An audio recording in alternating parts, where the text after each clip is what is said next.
Assalamualaikum warahmatullahi wabarakatuh. Selamat siang, selamat sore para petani kopi dimanapun Anda berada. Pada kesempatan kali ini kita masih melakukan panen raya. Jadi ini panen yang terakhir kita, akan kita habiskan semua. Pada kesempatan panen kali ini sekaligus kita laksanakan pemangkasan pada tanaman kopi di kebun kita. Namun sebelum itu akan sedikit saya ulas tentang bahwa secangkir kopi yang kita minum setiap hari itu perlu diketahui bahwasanya minuman kopi tersebut bukan semata-mata datang dan turun dari langit secara cuma-cuma, tetapi ada berbagai macam proses, butuh perawatan berkala agar tanaman kopi dapat menghasilkan panen yang berkualitas tentunya. Dan tentunya yang diharapkan kopi juga memiliki karakter rasa yang menarik.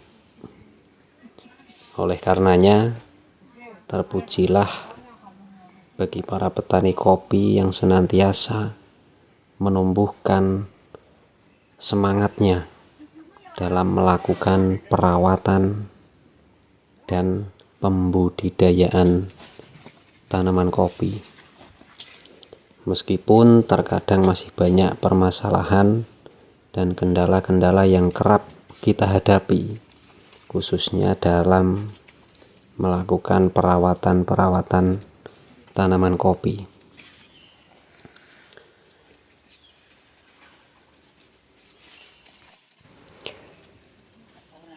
Tanaman kopi merupakan tanaman yang sangat bervarietas, sangat beragam, dan tentunya memiliki perbedaan karakter fisik dan varietas satu dengan varietas lainnya. Bahkan varietas kopi yang sama pun belum tentu memiliki kesamaan karakter fisik. Ini disebabkan oleh kondisi tanah yang kemungkinan tidak terlalu baik walau dalam satu lahan, atau teknik budidaya yang kurang merata. Itu juga bisa menyebabkan satu tanaman kopi dengan tanaman yang lainnya akan berbeda pertumbuhannya. Oleh karenanya, sebagai seorang petani kopi haruslah mengerti wawasan ergonomi agar tanaman kopi yang kita rawat dapat berkembang dengan optimal tentunya. Karena faktanya masih banyak petani kopi tradisional yang masih asing dengan wawasan seputar tanah untuk pertanian. Yang ditemui kebanyakan mereka bertanam kopi karena ada lahan kosong ataupun sebab turun-temurun dari nenek moyang ataupun dari orang tuanya dulu. Bahkan tanaman kopi mereka ada yang sudah bertahun-tahun tak kunjung membuahkan hasil yang sangat bagus, atau bisa kita katakan hasilnya kurang maksimal. Itu mungkin disebabkan karena kurangnya pengalaman dalam perawatan tanaman kopi tersebut. Maka dari itu perlulah yang namanya perawatan secara khusus dalam menangani pertumbuhan tanaman kopi yang kita rawat. Salah satunya yaitu dengan sistem pemangkasan. Nah, seperti contoh yang kita lihat di kebun saya ini sedang saya laksanakan proses panen, tetapi sekaligus proses pemangkasan, atau istilah lain bisa kita istilahkan pruning. Jadi ranting-ranting yang sekiranya ke depan sudah tidak produktif lagi, atau produktif atau berbuah tetapi sudah tidak menghasilkan buah yang banyak lagi, itu wajib kita potong atau kita pruning, kita habiskan, dengan catatan kita sudah memiliki bahan untuk panen di tahun berikutnya. Nah, kalau semisal belum ada bahan, bagaimana? Kalau semisal kok ternyata belum ada bahan lanjutan, tetapi dilihat kok rantingnya itu sudah tidak akan produksi lagi, wajib kita potong. Nah, biarpun tidak ada bahan lanjutan, karena nanti setelah kita potong pasti kedepannya akan tumbuh tunas baru sebagai pengganti ranting yang sudah kita potong tersebut. Tujuan pemangkasan tersebut diantaranya yang pertama adalah untuk meningkatkan produktivitas ke depan. Terus kemudian untuk menstabilkan nutrisi yang terserap dari dalam tanah sehingga tersalurkan kepada tunas baru,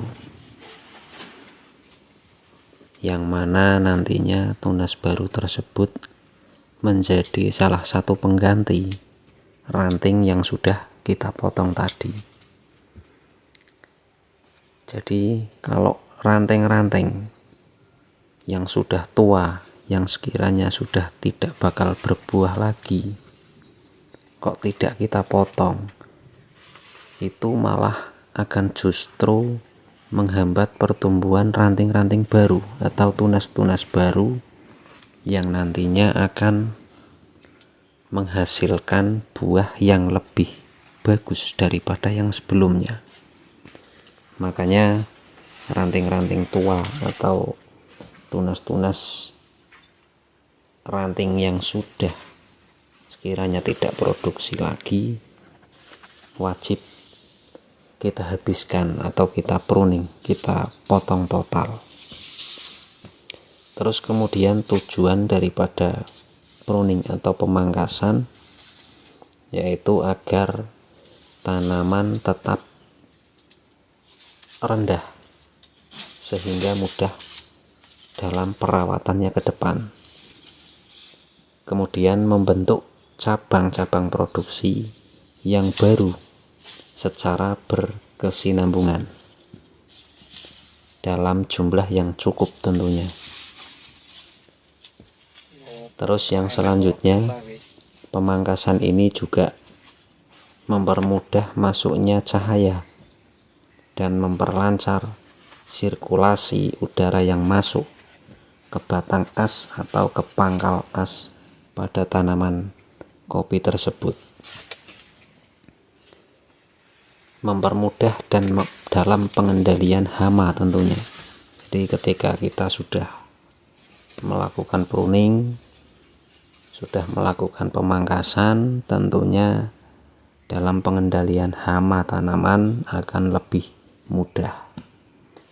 Terus mengurangi terjadinya fluktuasi produksi dan resiko terjadinya kematian.